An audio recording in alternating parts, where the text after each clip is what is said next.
Today I'm going to make onion bhaji, the simplest way I know. I'm going to keep the ingredients down to just the essentials, and I feel one of the most essential things about onion bhaji is asafoetida. Now, asafoetida, you can buy it most supermarkets, is essential. Gram flour, very important. Onions, of course, we need onions. And water, of course we need water.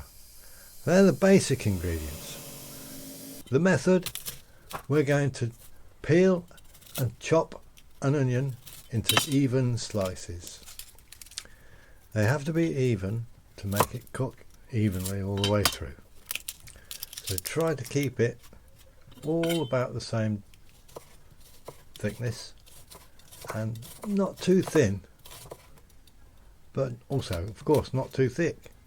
Now you can see about this thickness that I've got here, and then separate all the pieces of onion so that they're all separate, and then they're all going to get an even chance to cook.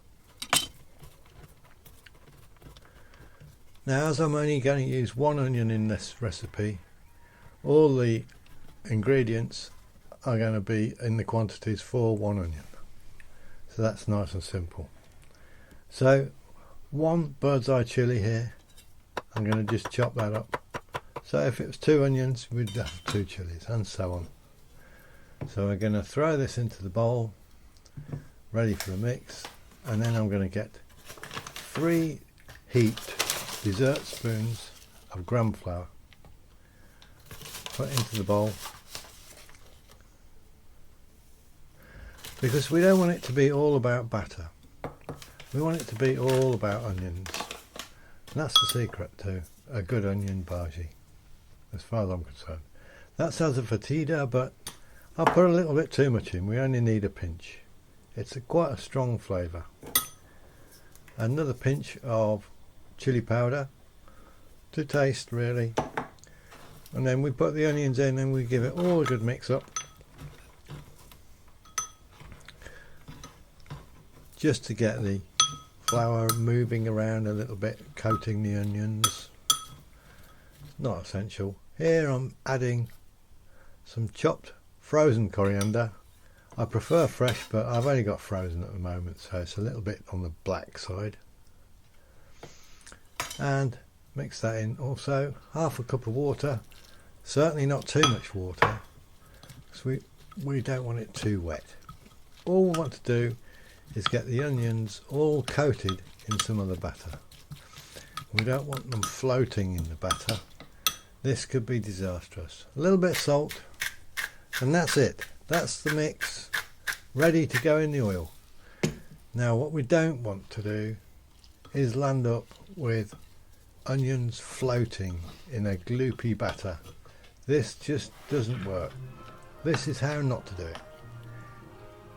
If you do it like this, you're going to find that the inside of the bhaji won't cook properly, and it'll all be about batter instead of being all about the onion. So don't do it like this unless you like it that way.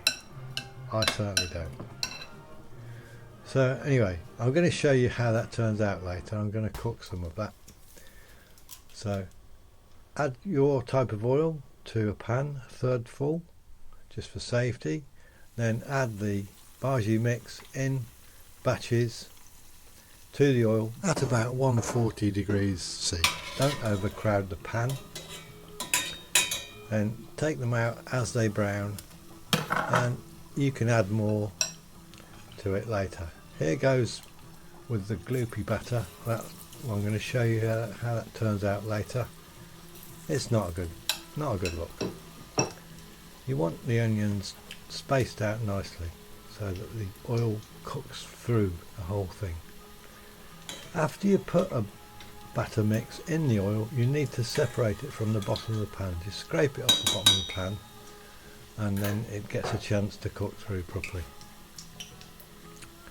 So here we are. We're going to have a look at what that bhaji looks like that was made with very gloopy batter. You can see on the inside it's just not cooked properly, so I'm going to throw that back in the pan in disgust. But what shall I do with this one? Shall I cut it? Shall I? No, I'm going to eat it.